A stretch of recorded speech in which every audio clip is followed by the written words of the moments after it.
This week in Boomtown, Dublin city schools could look a little different thanks to redistricting, how leaders plan to handle the uneven growth across the schools, and why some parents say it is interrupting their child's education. Plus, the state's largest school district is now in session. As Columbus City Schools gets back to the books, leaders need to balance the books with a $50 million deficit looming ahead. You don't just plan a budget, you behave a budget as well. And now that the U.S. government is taking a 10% stake in Intel, how will that affect Central Ohio and the people who might possibly work there whenever Intel opens?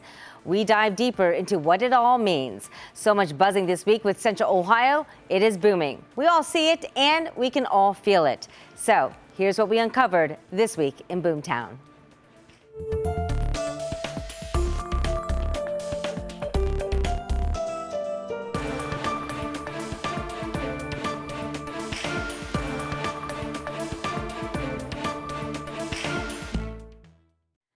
Thanks so much for joining us for This Week in Boomtown. I'm Angela Ann. It has been a busy week in Boomtown with the start of a new school year. We'll get to that in just a bit. But first, some parts of Boomtown hit quite a snag this week. We start our headlines with the Golden Bear project in Upper Arlington. It is now on pause. These are pictures of what the developer wants to do, which includes adding more acreage.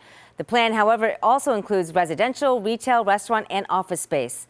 The former Golden Bear shopping center was demolished nearly 2 years ago, but nothing has started to build yet. One of Ohio's best-known brands just laid off nearly 1,000 corporate workers. Kroger says those workers in stores, manufacturing facilities, or distribution centers will not be affected. Back in June, the grocery store giant announced plans to close 60 stores in the next 18 months, but it would not specify where. Well, far better news for another Ohio-based company that makes many of the snacks you eat. Wyandotte Snacks this week announced a major expansion in Marion with a $7.7 million investment. The company makes food like tortilla chips, puffed snacks, and ready-to-eat popcorn. This move will help retain over 260 jobs and create 67 new jobs as well. Speaking of food,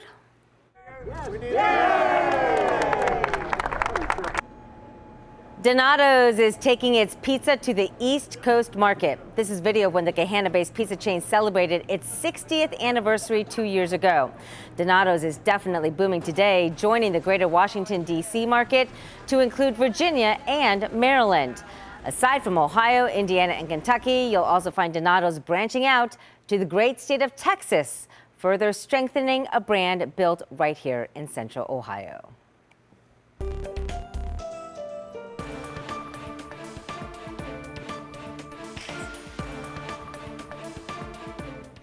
Well, this week, students in Columbus City Schools went back to class, but this year, CCS leaders have a tough math lesson to figure out by year's end: where to cut $50 million in the budget for the next school year. The big question that has to be answered is what will be cut? It is a challenging financial hole facing the state's largest school district, which is expected to welcome more students as this region grows. So this week, 10 TV's Carly Dion went one-on-one with the Columbus City School Superintendent to find out what she's thinking. Titles from LeBron James to Captain Underpants. A new school year means new upgrades for some schools in the Columbus City Schools District, like Devonshire Elementary. Lots of just joy. It's a lot of fun. I can tell. You know? You're so excited to talk Yes, It's exciting. Our number one priority this week is ensuring a smooth transition back to school as we welcome back over 45,000 students across the entire district. But once students and staff get settled in, CCS Superintendent Dr. Angela Chapman says some tough decisions are on the horizon when it comes to finances. What are some of the biggest challenges that you see in the coming school year? The state is still funding us at the cost inputs for 2022. This is fiscal year 2026, and we recognize that the funding has not increased based on the expenditures that we have. It's that lack of state funding now putting her in the position to cut $50 million from their budget each year.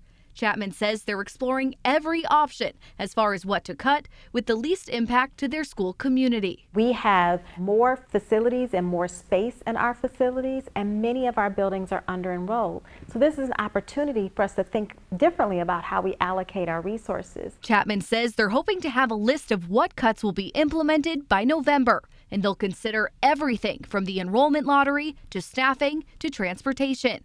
She says they also have a new strategy to transport students, investing in passenger vans for students on routes that don't require a 60-passenger bus. That's going to give us a lot more flexibility that we didn't have before to provide additional services and supports. Going forward, the focus will be on how they can continue to do more with less. When we think about the challenges, we have to think about what can we do given the resources that we have to really leverage them as opportunities to provide the supports and resources that our students need. Carly, thank you. Now, another school district facing uncertain finances is Grandview Heights.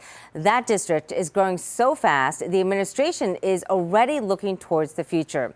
They say they're excited to break ground next summer on a brand new Stevenson Elementary School and a new athletic complex. The superintendent, Andy Culp, says neither would have happened without voters. Back in November, voters approved a $69.5 million bond levy to help fund those projects. We also, as part of that bond issue, are investing in or around $20 million for our K-12 athletic complex just north of Grandview Heights High School. And that will include ADA access and bleachers, new restroom facility, concession stands, new turf.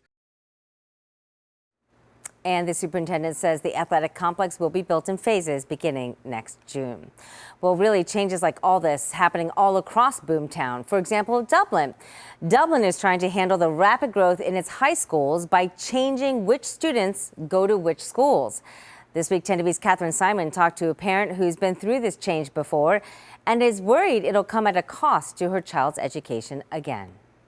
Dublin City Schools is working on changing the boundary lines that determine which high school students go to. We moved here specifically before we even had kids for the Dublin schools, and we've had a great experience. Becky Schaefer's son will graduate from Dublin Kaufman High School this year. Now she's worried her 7th grade daughter won't have the same experience. We're only about a mile from Kaufman High School, so a lot of our kids have been able to walk or bike to school before they were able to drive. The district is in the process of choosing new maps to divide which households go to each of Dublin's 3 high schools. It's the district's solution to handling the uneven growth across the schools, and it's something that Schaefer's 2 kids went through in middle school. My daughter was in 6th, and then they made them switch for 7th, 8th.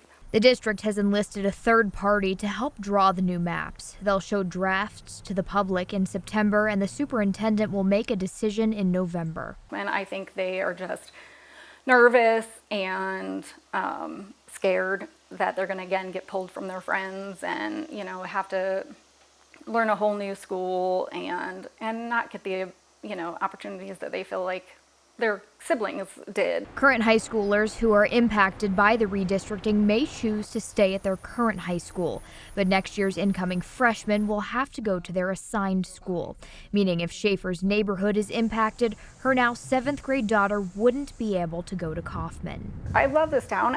I just hope that they at least listen to the parents and hear us out in addition to all the other decisions they have to make.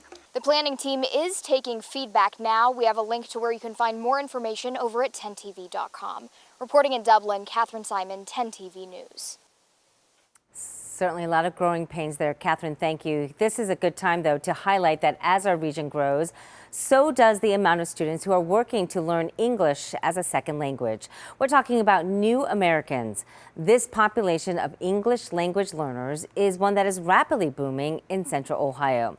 So this week, 10 TV's Rochelle Aline visited one local school to find out what kind of support advocates say they will need to help new Americans thrive in a booming city. Sink or swim? You were just thrown into the classroom and you made it work, and the teachers made it work somehow. That's the best way Lena Jordan can describe her experience as a new American in Ohio. I originally came here in 1981. I was 8 years old. But thanks to support at home and some in the classroom, she soared. Thank you for getting them to graduation. It's an experience that motivated this former English language learner to become an English language teacher 20 years ago. I took the job at Davidson High School because they had 16 EL students. I thought, this is going to be so easy. Within 2 years, I had 167. And that growth hasn't slowed down since. State education data for Franklin, Fairfield, and Delaware counties shows that their ELL student populations have all grown, from dozens in some cases to hundreds in others, all over the last 5 years. But that data also shows these students are often taking longer to graduate. Jordan tells 10 TV that Central Ohio is doing a good job of hiring needed ELL teachers and encouraging training. But she says the Fair School Funding Initiative that failed at a state level and changes to the types of federal grants issued at schools aren't helping. If the federal government starts sending just block grants, I'm sending a chunk of money, not for you, for the district. So now the district can spend it on whatever they need. And in the end, she says it's an issue we should all have top of mind. If you don't have opportunities, you don't have an education, you don't have a job opportunity, what's left for you to do in the community? Other than to maybe do things you shouldn't be doing, to be a drag on it economically. In Columbus, Rochelle Aline, 10 TV News. Well, 10 TV has contacted school districts in several major Central Ohio counties to learn what they're doing to support this growing student population. To read more on what they had to say and a statement from the Ohio Education Association, you can head to our website, 10tv.com.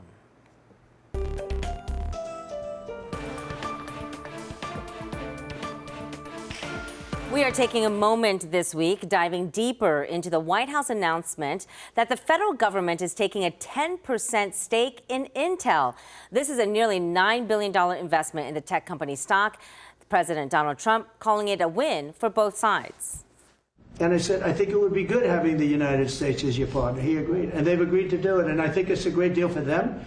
And I think it's a great deal. He walked in wanting to keep his job, and he ended up giving us $10 billion for the United States. So we picked up $10 billion.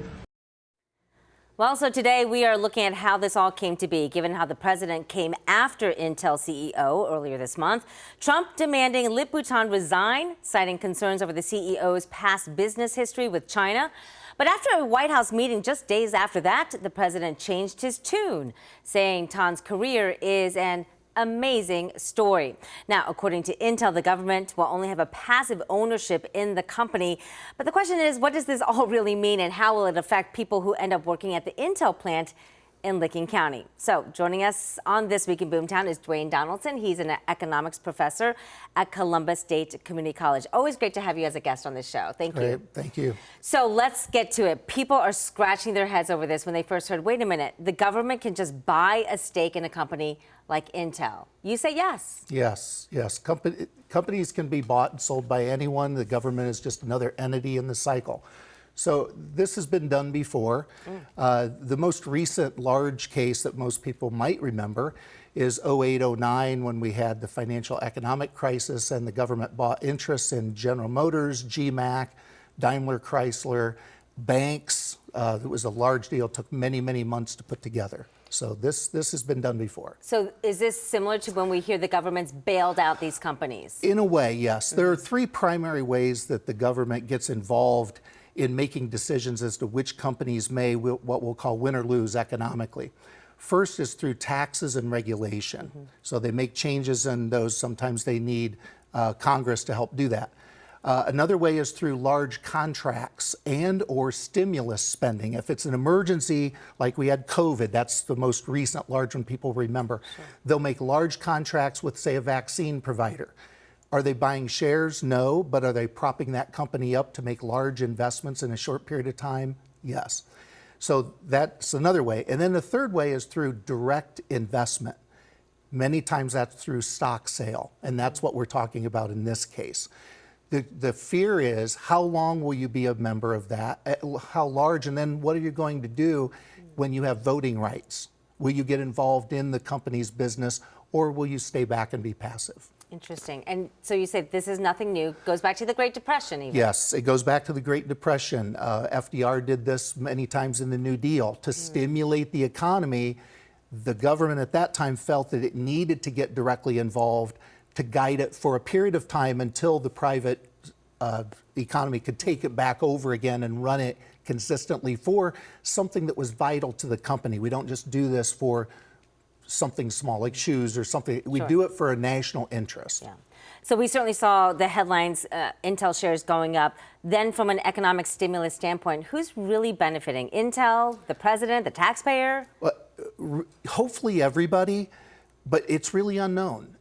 Anytime you invest money, and that could be through loan programs, stimulating like First Solar in Northwest Ohio, one of the largest panel makers in America. When you give them money, whether it's an investment or a loan, you don't know how it's going to turn out. That's why there's risk involved. The question really is, how much do you want the taxpayers to be at risk? And that's where people, privateers, they rather do it themselves instead of using pooled tax money to do that. And most people don't want the government, I'll say, meddling in a private business. Loaning them money is one thing. We do it with students. We do it with other parts of our society that we think are extremely important. Sure. So it really is, how far will we go and how long will we stay in it? And do we as taxpayers even have a say in it? That's right. And so then if you, and the good thing about that is, if you do and you don't like it, you have a vote. True. Every 2 years for a legislator, or for House of Representatives, 6 years for senators, 4 years for administrators. So you do have a say, but it's a longer term say. It's not like owning shares and you can just go and sell it tomorrow at your brokerage firm. Dwayne, when we look at the history behind how this all came to be, some people out there are saying this was all strategically set up. The president, art of the deal, knew what he was doing, where he first hinted about chips having to be made in America. Then he came out and said that the CEO needed to resign. So we saw Intel shares going up and down. Then they had that White House meeting. And as we said, shares went up huge. What is that economic strategy? I mean, is this something that we see the president doing now and perhaps in the future? Right, at least on the surface. Now, we don't know the details of who specifically has bought and sold shares, but specifically related to Intel, they have been struggling for a few years economically. Just before they started moving to Columbus, actually, before they started this large project. But they are the only chip manufacturer that's large enough to do anything on a grand scale for many years. And so the government feels like, at least the current administration feels like, they need to somehow invest money to get this plant going, as well as some other major infrastructure, to get it going faster at the speed that they originally said they were going to. And it's an avenue. It's not the only way to do it. But with them struggling financially, they know their changes are going to be made in that company anyway, whether they're involved or not. But as far as national security, at least that's what we're told on the surface, for national security, we need to get this ball rolling. It's not going to lament when you have the only manufacturer that is also somewhat struggling economically compared to other technology companies. So is it the long-term answer? The jury's still out. So what does your gut tell you? Was this a smart deal? You're saying some people out there are saying we should not have done this. I think it's smart to get action moving. And most of these actions that you see over the last few months, you've seen it with tariff. A lot of it is to get action moving. You have to take a bold step to get people's attention, to get focus on it. Now, $9 billion or $9 trillion, is that a lot of money? Yes, it's a lot of money, or $9 billion. It's a lot of money, but it's not so much that we can't get out of it fairly quickly when the company starts to come back, and that's the big if. It's the only one in America right now. Is it the only one we could contract with? Well, it's the only one that the administration currently wants to do because it's an American-based company. Right. So that's really the impetus. And selfishly, I think everyone in Central Ohio is really saying, what does this mean for me, right? I mean, we have this huge plant being built in Licking County. It is affecting everything from the roads to the infrastructure to housing, the Intel effect. Is there going to be any benefit to people living here and perhaps those who might be working at that factory at some point? Right. Some of the money that was pledged for that plant is being used for this investment. So the hope is, and I personally believe it will start to push this a little faster, because if you notice, the last 3 years, they've slowed it down. They're still building, but they've slowed it down to the original pace. They haven't ramped it up. Now they're saying it could be 29 or 30 before the plant's going. That's another 5 years. Will that move it up? It's a gamble. Anytime you invest money and you're not the sole provider of the funds, it's a gamble. Sure. But something needs to be done in the eyes of the administration. They don't want to sit and wait forever for this to happen. I think because they're afraid of China and the Taiwan relationship, and 50% of the world's chips are made in Taiwan and 30% are made in China. It only leaves 20% for the rest of the world. And so I think the impetus is to get it moving, and this was one way to spur that activity by using funds that were already earmarked for that, is primarily just go ahead and invest in the company and start getting them to move. Well, certainly some great insight into what this all really means. Hopefully people are not scratching their heads as much as they were when this was all announced recently. Dwayne Right. Donaldson, thank you so much for joining us on This Week in Boomtown. Thank you. Great stuff.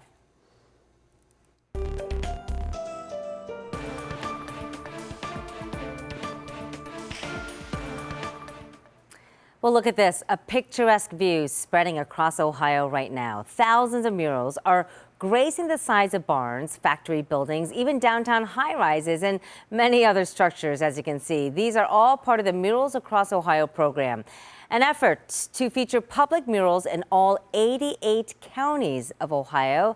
Why, you ask? Well, we are approaching America's 250th birthday next year, and Ohio is certainly finding a beautiful way to celebrate. Before we go, we do want to answer a great question from one of our Boomtown viewers. They asked about the new interstate called I-73 and whether it would run right along Highway 23 here in Ohio.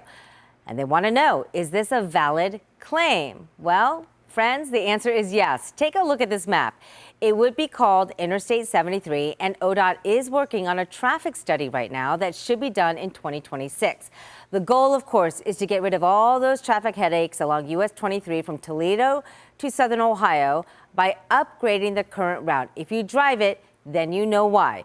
This would actually, though, connect through 6 other states, from Michigan's Upper Peninsula to South Carolina's Myrtle Beach. So stay tuned for more news on that as our region grows. If you have questions related to Central Ohio's rapid growth, we would love to hear from you. Just text us 614-460-3345. And if you are watching us on YouTube, be sure to like and subscribe. You can always drop your question in that comment section as well. And we do have a quick heads up here. We are coming up on 1 year since we launched Boomtown on 10 TV. So keep watching for special episodes in the weeks ahead. Thanks for watching us here on This Week in Boomtown. I'm Angela Ann. We'll see you again next week.